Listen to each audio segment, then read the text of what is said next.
warahmatullahi wabarakatuh. Perkenalkan, saya dari kelompok 5 mata kuliah penelitian tindak kelas, yang dimana akan membahas tentang langkah-langkah dan siklus PTK. Langsung saja, di dalam langkah-langkah PTK terdiri 4 macam, yaitu yang pertama ada planning, yang kedua ada acting, yang ketiga ada observing, dan yang terakhir ada reflecting. Nah, yang pertama planning. Planning adalah perencanaan. Perencanaan bukan saja berisi tentang tujuan atau kompetensi. Perencanaan sendiri berarti rencana yang akan dilakukan oleh seorang peneliti terhadap suatu permasalahan atau pembelajaran. Nah, di dalam perencanaan ini terdapat 3 dasar yang harus dilalui oleh seorang peneliti. Yang pertama ada identifikasi masalah, yang kedua ada analisis masalah, yang terakhir ada solusi masalah. Ketiga ini sangat berpengaruh dalam perencanaan. Yang kedua ada acting. Acting adalah lanjutan dari perencanaan tadi. Di dalam perencanaan yang sudah direncanakan oleh seorang peneliti kemudian aplikasikan atau dilakukan action oleh seorang peneliti. Sekian dari saya, kurang lebihnya mohon maaf. Wassalamualaikum warahmatullahi wabarakatuh. Bismillahirrahmanirrahim. Assalamualaikum warahmatullahi wabarakatuh. Saya Hafizah Citra Utami akan melanjutkan penjelasan materi mengenai langkah-langkah dan siklus dalam penelitian tindakan kelas. Sebelumnya sudah dijelaskan 2 langkah pertama, yaitu planning atau perencanaan dan acting atau pelaksanaan.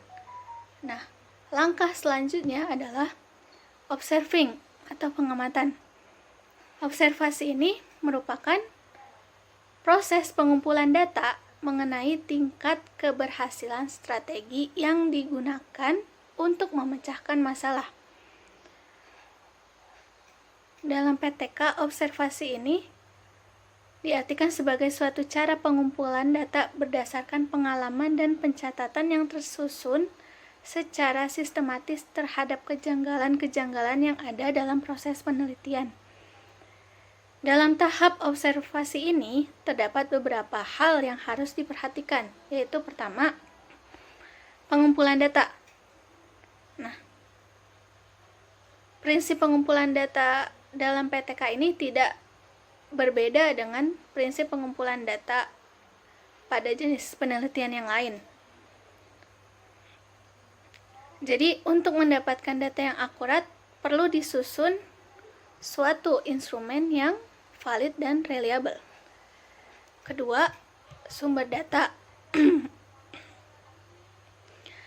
Data yang baik adalah data yang diambil dari sumber yang tepat dan akurat. Siapa atau apa yang dapat dijadikan sumber data yang tepat? Jika akan mengungkap minat siswa, maka yang tepat untuk dilakukan adalah mewawancara secara langsung atau memberi angket pada siswa.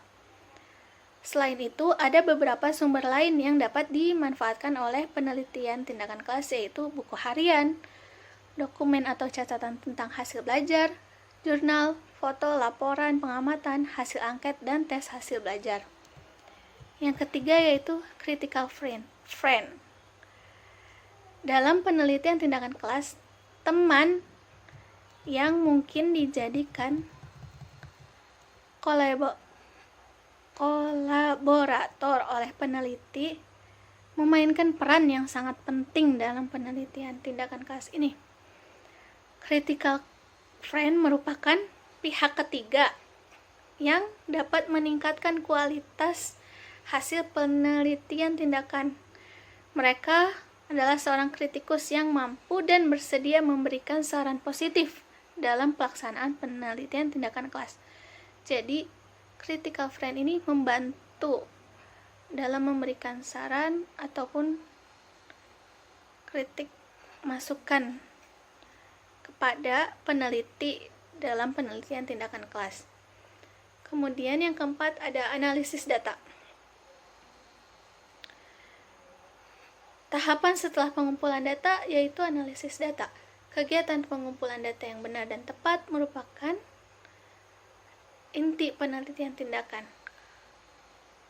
Sedangkan analisis data yang akan memberi kehidupan dalam kegiatan penelitian. Untuk itu, seorang peneliti perlu memahami teknik analisis data yang tepat. Analisis data kuantitatif dapat berupa sekumpulan data yang berupa tabel atau grafik atau hasil perhitungan rata. Sedangkan analisis data kualitatif dilakukan melalui 3 tahap, yaitu reduksi data, paparan data, dan penyimpulan hasil analisis, yaitu tentang tahapan observasi.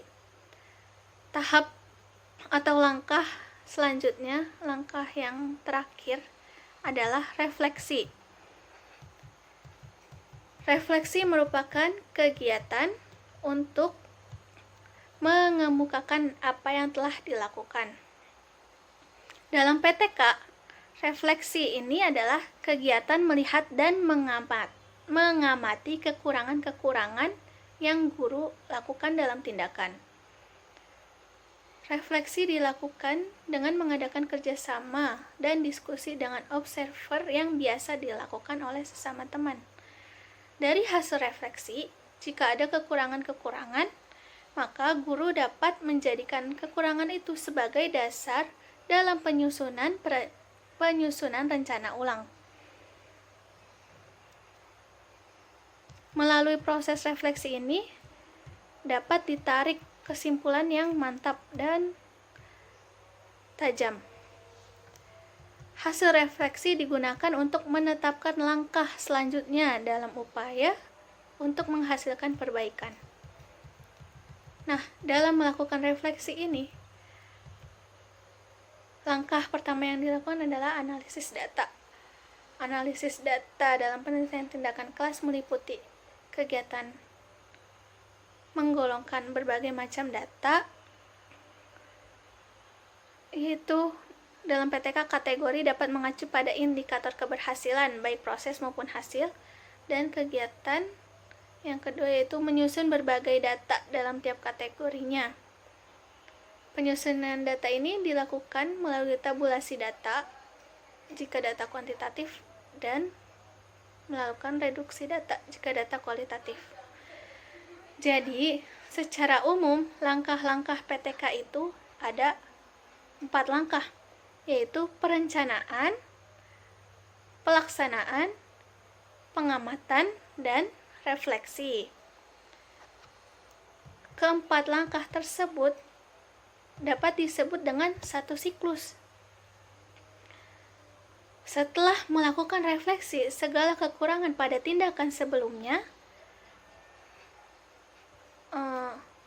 peneliti harus melakukan perencanaan kembali guna mendapatkan hasil yang lebih maksimal. Dalam kata lain, jika masalah yang diteliti belum tuntas atau belum memuaskan, maka PTK harus dilanjutkan pada siklus kedua dengan langkah-langkah yang sama seperti pada siklus ke-1. Jika pada siklus kedua ini permasalahannya sudah terselesaikan, maka tidak perlu dilanjutkan dengan siklus ketiga. Namun, jika pada siklus kedua masalahnya belum terselesaikan, perlu dilanjutkan dengan siklus ketiga dan seterusnya. Ya, mungkin itu saja yang dapat saya sampaikan. Kurang dan lebihnya saya mohon maaf. Terima kasih. Wassalamualaikum warahmatullahi wabarakatuh. Ya, assalamualaikum warahmatullahi wabarakatuh. Di sini saya akan menjelaskan tentang pelaksanaan siklus kedua di dalam PTK. Dimana kita ketahui bahwa PTK itu mempunyai 4 langkah, yaitu perencanaan, pelaksanaan, observasi, dan refleksi. Lalu bisa disebutkan dengan siklus. Apa yang dimaksud dengan siklus? Siklus itu adalah suatu rangkaian kegiatan dari mulai perencanaan, persiapan, observasi sampai evaluasi. Nah, itu dinamakan siklus atau perputaran. Nah, kenapa di materi ini ada pelaksanaan siklus kedua? Karena dimana siklus kedua ini akan memperbaiki satu rangkaian kegiatan yang telah dilaksanakan di siklus pertama, yaitu tadi perencanaan.